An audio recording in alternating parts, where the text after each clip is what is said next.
lokumu. Nzamba za lokumu yamba ndiko na ngai antuka na ye.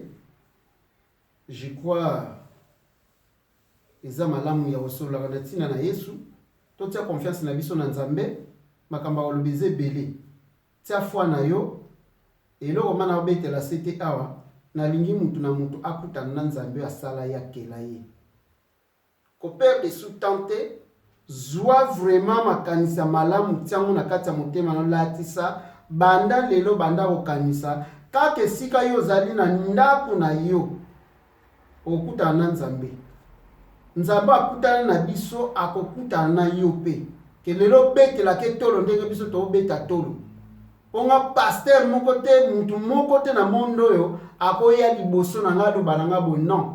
Mutu aza liboso na ngako za liboso na ngeza Nzambe dans le Seigneur Jésus-Christ.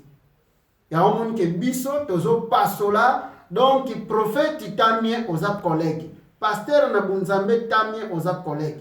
Évangéliste to don de guérison banini na bunzambe tamien aux collègues.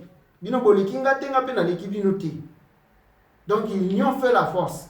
Et l'autre tozo luka yangwani. Soko za na besoin ma bondeli na ko bondela pona yo. Bikamsa Nzambe ko salama. Oko vivre ngo. Et où me la pété. Maintenant, comme esclave te ako bondela ka yo ngape na kolinga yo pe o bondelela nga likambo moko boye naza nango besoin salama. Ponga soki na don oyo ke pambola maka ozwaka mukanda to zwi mukanda ozwaka ndako to zwi ndako peut-être yo za na don oyo oza nango soko bondelinga na bali selba ekwei omoni siko ba ndenge eza. Mais si ko basali na bino wana ba ofungola bino makambo wana te ya miteka liboso wana ye kaka ba makelele tangu nyonso tu butu moi tongo pokwa to prier sans cesse na ndimi peteke bo prier ka peta nyonso parce que ndeko moko mwasi alobi okasi balobi prier sans cesse ngana lobi ata o prier sans cesse tango kenano musala po prier ka note ozabe na tango vanu na parler po zo prier te. Ozo comprendre ça ko ça va délire na yo ba makamno mususu. Alors prier sans cesse wana lingo comprendre ngo ba lobini. Prier sans cesse. Bon Nzambe elata na motema na yo na corps âme Saint-Esprit. O comme automatique. Wana ne prier sans cesse. O lati bon Nzambe. Nde ba lobi na Josué 1 na 8 na 9.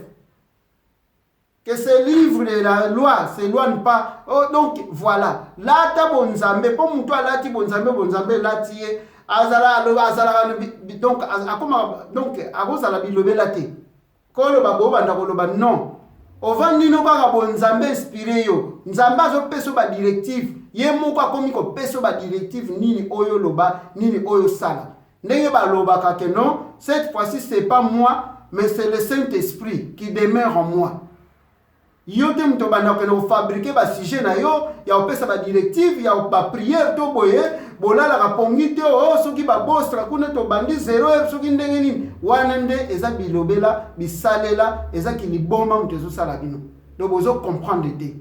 Alors tozo ya ko faire comprendre yo tika ko perdre de énergie tika ko loba n'importe quoi zwa kimia zala sur zala suré zwa kimia na douceur na calme nde mutu ayekola ka bonzambe ayeba Nzambe. Nzambe alingi nini? Okosa pe mabondeli Nzambe tala boye. Voilà. Et osale mela yo pese mela. Ya unto ye bande ko nyonso bazo ko ensemble bat na l'église. To boye ko tiaka makelele ko bondela ka bongo en tout cas eza mabe. Mais biso lobiga o aza na matoya ko yoka ayoki. Mutu ayeko finga bino azate mutu ayeko sala bino ba critique ayate to yende to délivrer bino. Na bino o bosala ba chaîne wana to yeto kangola bino nyusu to bokangola. Eza Nzamba lingi bongo bokangola ma zwata na yo mama bana papa